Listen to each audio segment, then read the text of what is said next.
Tell me what you want, what you need. Tell me, tell me, tell me. Tell me what you want, what you need. Tell me, tell me, tell me. Tell me what you want, what you need. Tell me, tell me, tell me. Tell me what you want, what you need. Tell me, tell me, tell me. Everybody has been going crazy about the return of CM Punk to WWE and putting their 5 cents worth into the conversation, so I thought, here is mine. Firstly, let's begin though with Impact Wrestling, who apparently made an offer to Punk to join their promotion, especially coming up to their relaunch under the TNA name once again. No disrespect to them, but obviously WWE is the biggest platform that Punk can have, and he said in his promo on Monday night on Raw that he is quote unquote home. And obviously, if he feels that way, then really, I don't know how much or how interested he was in Impact's offer, but there would be really no competition when WWE came calling, especially Triple H. Obviously, as we are now beginning to understand, and understandably so, very few people were in the know when it came to this deal in terms of CM Punk returning to WWE at Survivor Series. Very few people knew that it was even happening, which, as a lot of people have said, that is the best way of doing it. The least number of people that know things like this, the more likely that it will be an actual surprise, which doesn't happen very much in modern professional wrestling. We hear all of these rumours about contracts and negotiations and people moving from company to company or not moving, and all this stuff well in advance of it actually happening. There have been very few surprises in that way in terms of wrestling in the last several years now. Obviously, the likes of Triple H and Nick Khan and very few others apparently knew about it, and that they're able to work that kind of deal, I think, is good. And obviously, a lot of the credit to this deal is coming from Triple H. And whether you like it or not, and I know some AEW fans have been going crazy. I saw one, I don't know whether it was a genuine actual video, but I saw somebody share a clip of somebody setting a CM Punk t-shirt alight.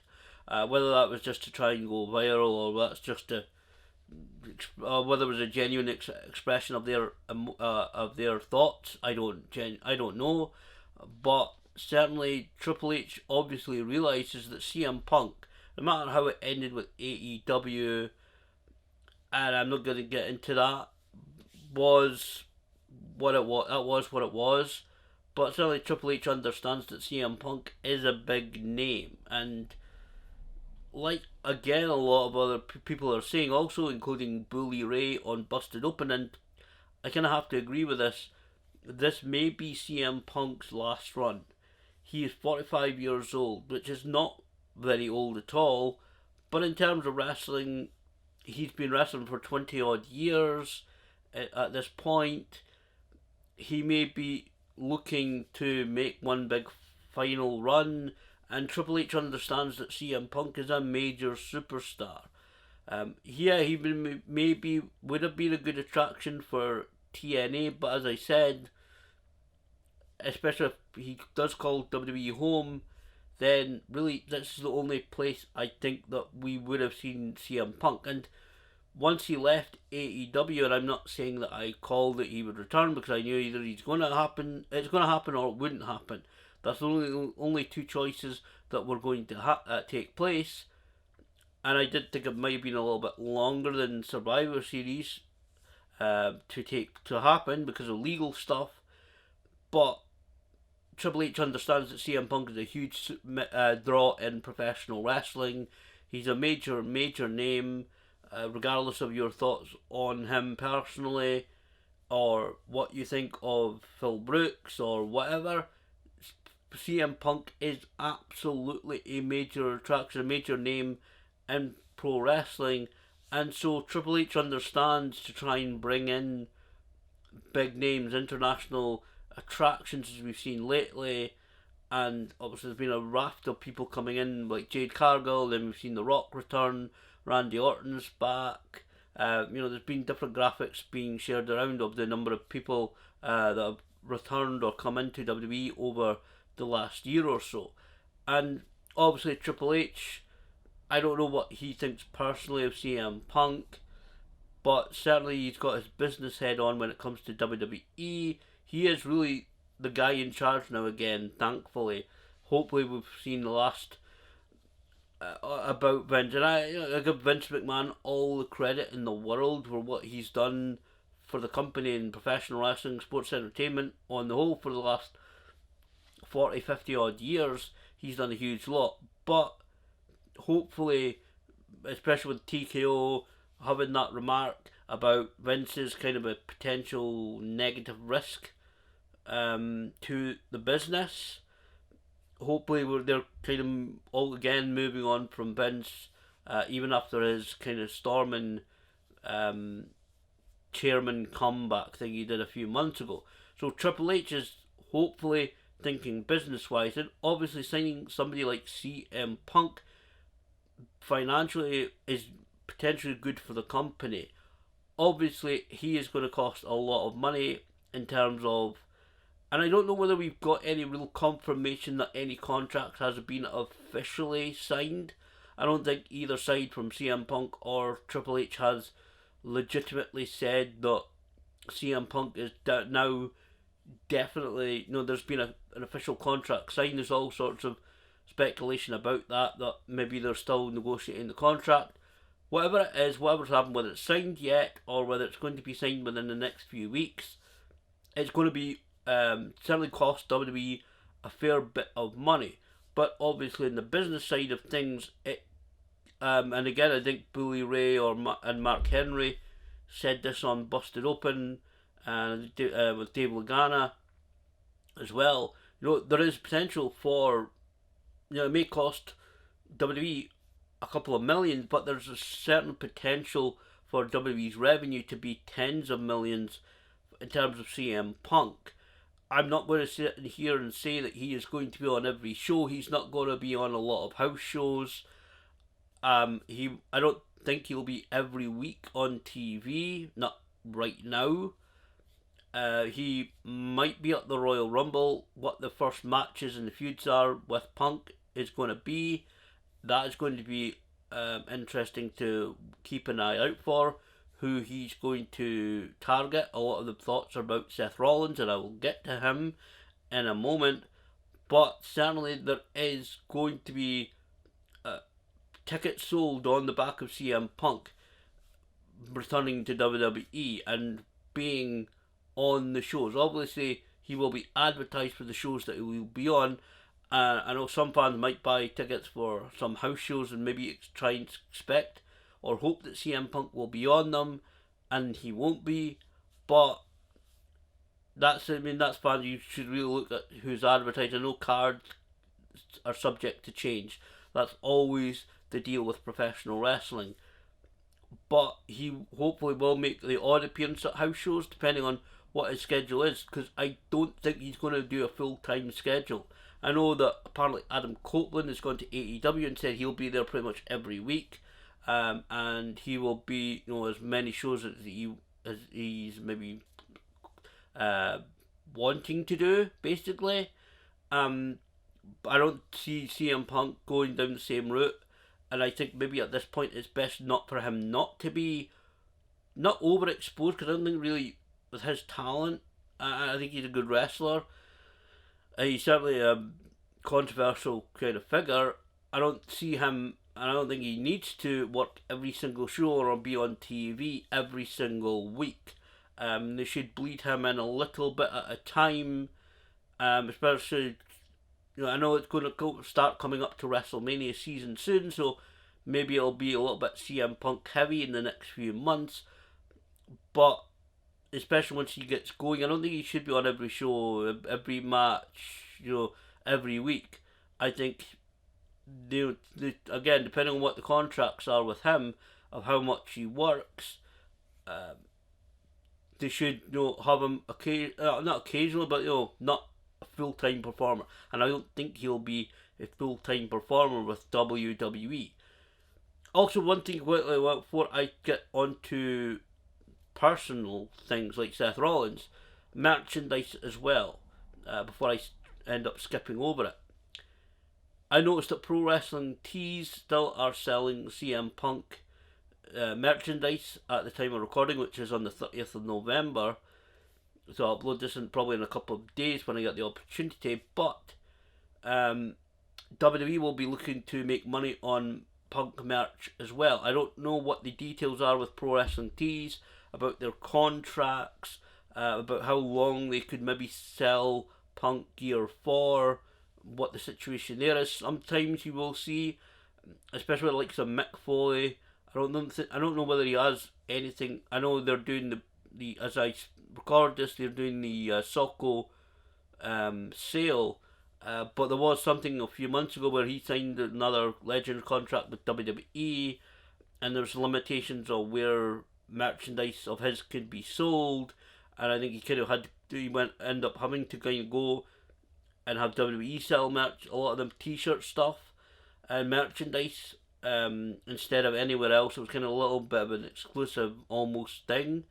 So I don't know how they're going to do that, but certainly WWE, they like to be basically the exclusive resource unless it's a licensed partner, and they'll get cut off the money obviously in terms of merchandise. They already have the black t-shirts, which I think, I will say, that is a very, very good idea. Traditionally, the CM Punk t-shirts, certainly WWE, have been white, so to come back and have them black, that's a very basic colour change from white to black, but I think that's an excellent, excellent touch.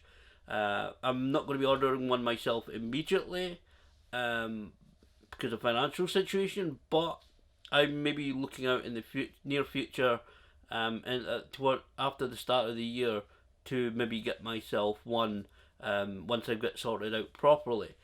But certainly, it's a very good touch, I think, to change the t-shirt colour to black. It sounds very simple, but I genuinely look at the t-shirts, I think that works a treat.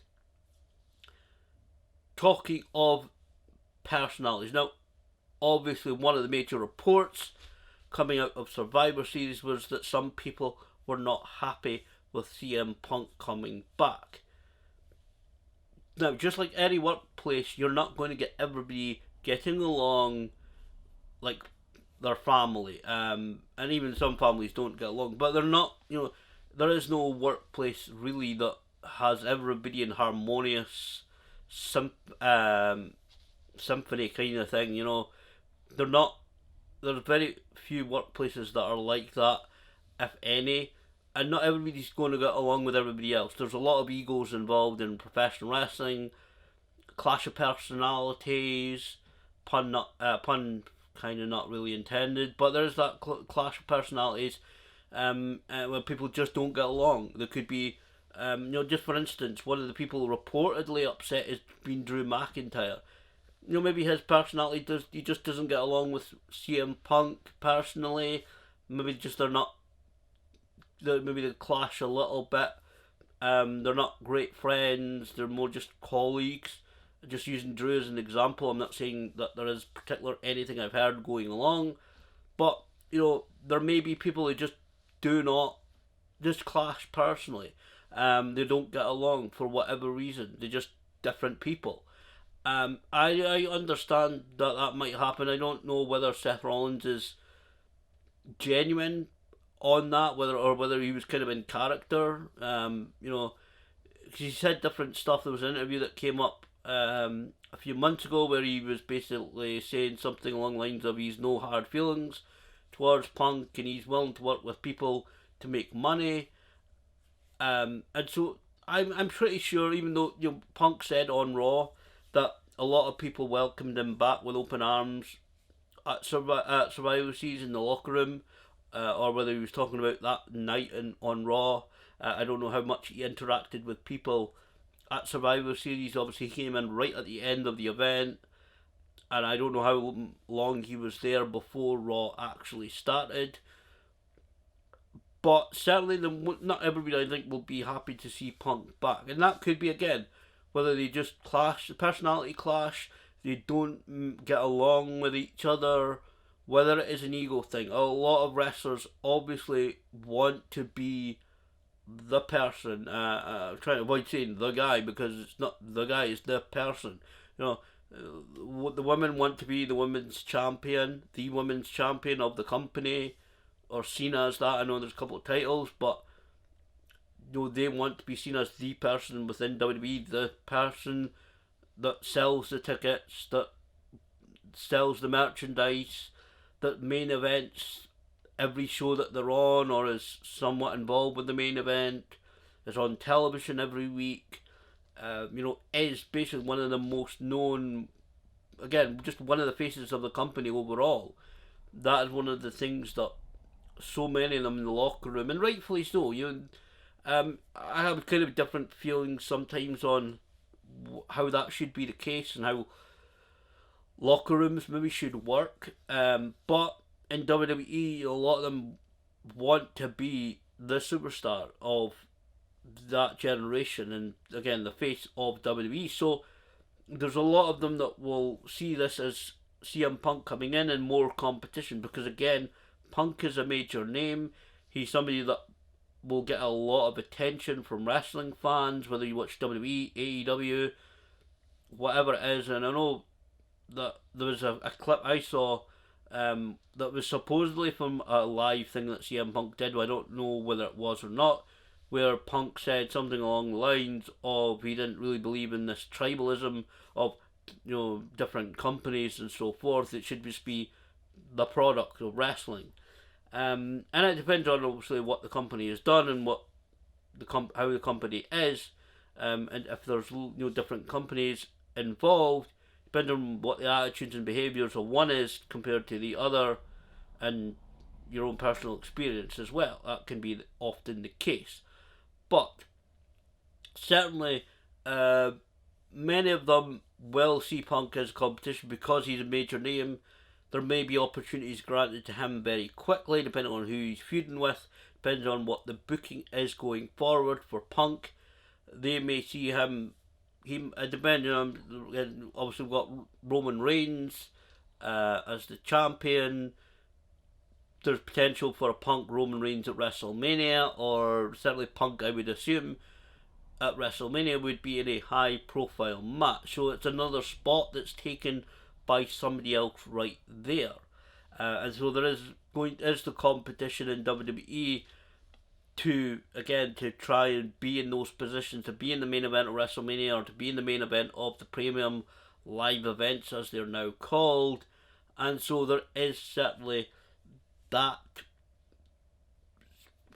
real fire of competition, especially again at this time of year when we're really going to be starting the build up to the Royal Rumble, which is basically this is the unofficial start to the road to WrestleMania, because it's now I'm recording this on the 30th of November, we're about to get into December, and then the build up to, I think it's January 27th, I think is the Royal Rumble. So it's going to be the start to build up to the road to WrestleMania, and so a lot of people are going to be trying to claim their stake in the biggest matches going forward throughout this road to WrestleMania season, so they can maybe stake a claim up to WrestleMania in that huge event, which obviously is the showcase of WWE in terms of it's the biggest event of the year. One thing I want to also throw in here is not just that there's egos and competition amongst wrestlers who want to be the best of the best, but again, kind of going around back to personality clashes, something that I was certainly thinking about is conversations. One thing that we will not know publicly, and I don't think we should know, is whether there's what conversations WWE and even CM Punk himself will have with those in the locker room. Is he going to sit down with people, or is WWE management going to sit down with individuals who, again, may legitimately not be happy that Punk has come back, and have conversations with them about, this is why we brought him back, this is our plans for him, and especially, of course, for whoever that he is going to work with going forward in terms of feuding. Like some solid people are again suggesting, just for example, Seth Rollins. There's going, if certainly the person who he's going to feud with, there's going to have to be conversations about, this is a plan, this is why we're going to do it, this is how the matches are going to go, or whether it's even at WrestleMania, right, you're going to face each other at WrestleMania, but we're going to build up to it through the Royal Rumble and up to WrestleMania, so that's when we have the match. There's certainly going to be those conversations, but I would like to hope that, and this call me a little bit naive, call me a little bit of an idealist, but I would love to think that there would be some conversations between CM Punk and some of the locker room, at least, in terms of having conversations that he's not there to disrupt, and he's not, he's there to work. He said at the end of the promo on Raw that he's there to make money and not make friends.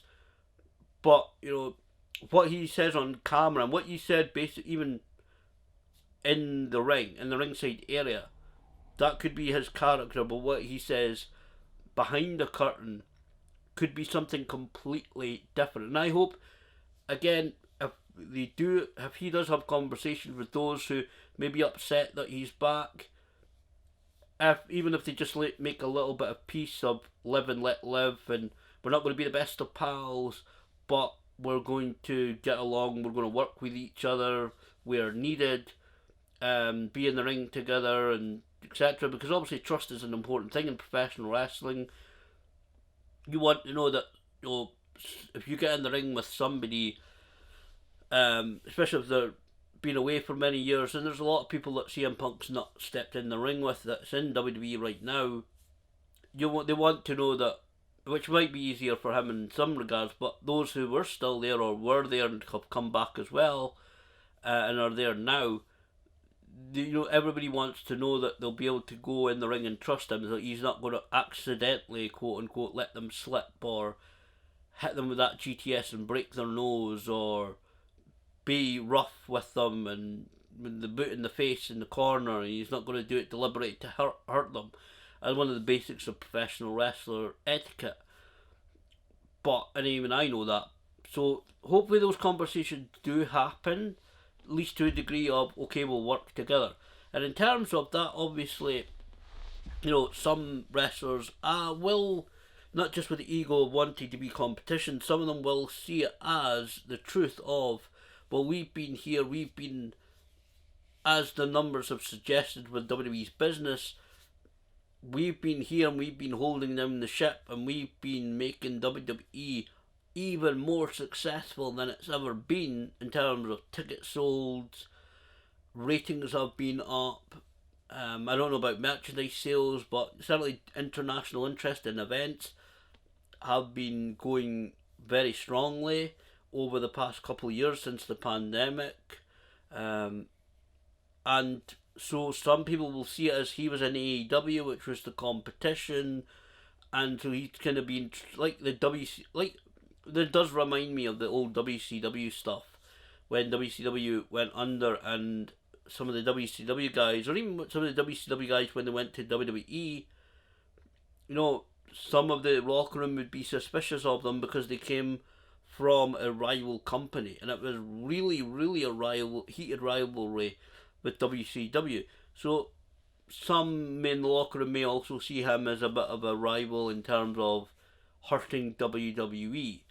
And so there's going to be a lot of tense feelings, I think, on the locker room side. But again, hopefully there will be some period of adjustments. Hopefully in time it'll settle down.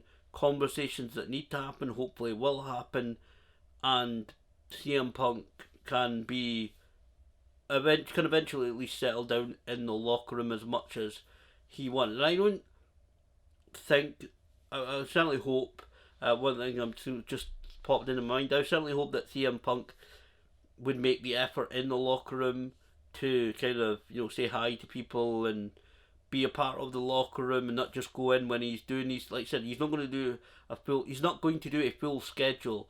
So when he is there, I would hope that he would make the effort at least to be kind of a part of the locker room and be friendly with everybody and welcome everybody and shake their hands as often as locker room etiquette when you enter a locker room, especially if you're arriving for the show. You're supposed to shake people's hands, all that kind of stuff. Hopefully, he will do that and not keep himself to himself in a separate locker room, and or even if he just changes in a separate locker room, he goes around and in the building that afternoon, whenever the call time is, that he gets there, and basically just be a part of the locker room. And if he puts in the effort and it's not reciprocated, then he can say at least, well, I've done my part, I've tried to approach people, and certain people may not have approached them. I would certainly say, I'll also kind of get into final thoughts here, that I would hope that some of the wrestlers in WWE, even if they are, again, like Seth Rollins, and I'm using him as an example because his reaction, well, again, whether it was in character or not, I don't know, but still I would hope that people like Seth Rollins would, again, even have any necessary conversations, but realise this is an opportunity to make money.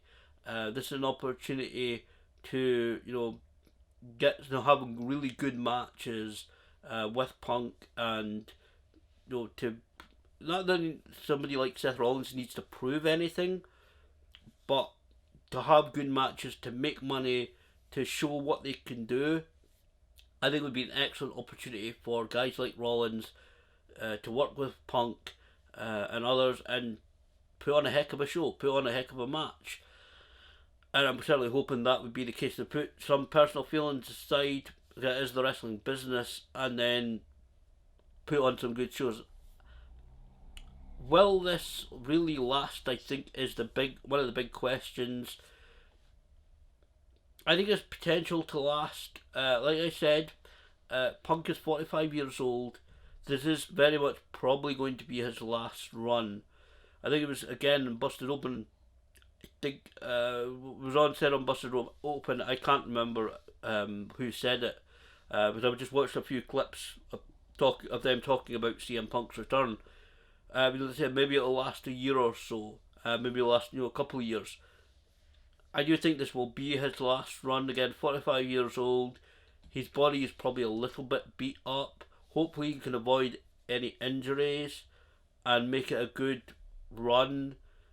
I think that certainly, again, I think the overexposure thing will come into it. We don't see him every single week and every single show. He won't work every single house show, obviously. So I think he's going to be more of a part-time performer. But I would say for WWE this could work, and for CM Punk this could work. This could be a really good run. Again, if egos are put aside, if people concentrate on making money, selling tickets, merchandise, he's going to sell a ton of merchandise. He's going to make money. CM Punk is not going to a 2-bit promotion where you're going to be afraid that you're not going to get paid. This is WWE. He knows he's going to make money from his contract, from certainly the merchandise side of things, whether it's the stands at the events, whether it's the WWE shops online, or whatever it is. And again, I don't know how the Pro Wrestling Tees stuff comes into it, and whether they're probably maybe going to have to stop selling this stuff at some point, maybe depending on what Punk's deal is. So like I said, WWE like to have exclusivity about that, but Punk is in this position where he knows he's going to make money. He knows if he can, and I hope that he is. He puts personal stuff aside as well. He concentrates on business, and he encourages people to do the same. Opponents, whoever he's working with, to do the same.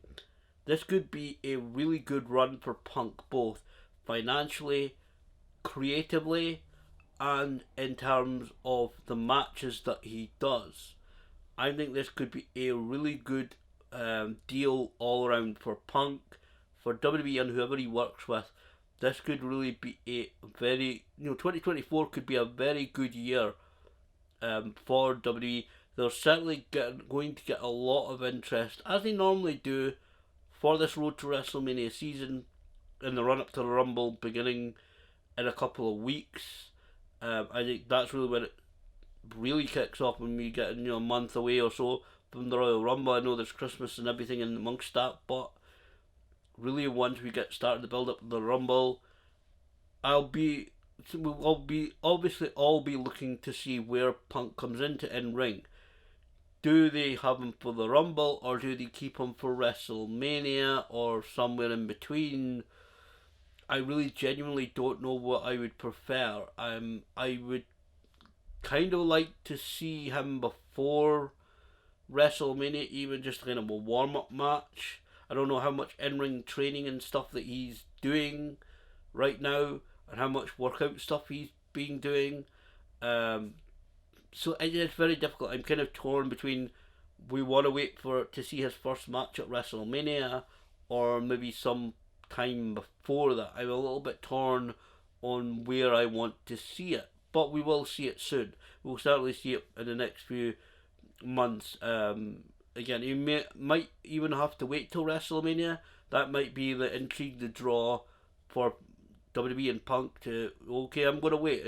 He might do a thing where whoever he's feeding with, again, just keeping it Seth Rollins for the example, they might keep teasing it, like, oh, it's going to happen at some event, the Rumble, or then, oh, it's going to happen at whatever premium live event is next, and then maybe then set it for WrestleMania. I'm a little bit torn on when we're going to see it, but certainly I'm going to take an optimistic view on this. I think if CM Punk can remain business focused, work wise focused, if we get a CM Punk, and WWE gets a CM Punk with a good attitude and a good head on his shoulders, I think 2024 could be a very good year for WWE, CM Punk, and the universe as a whole.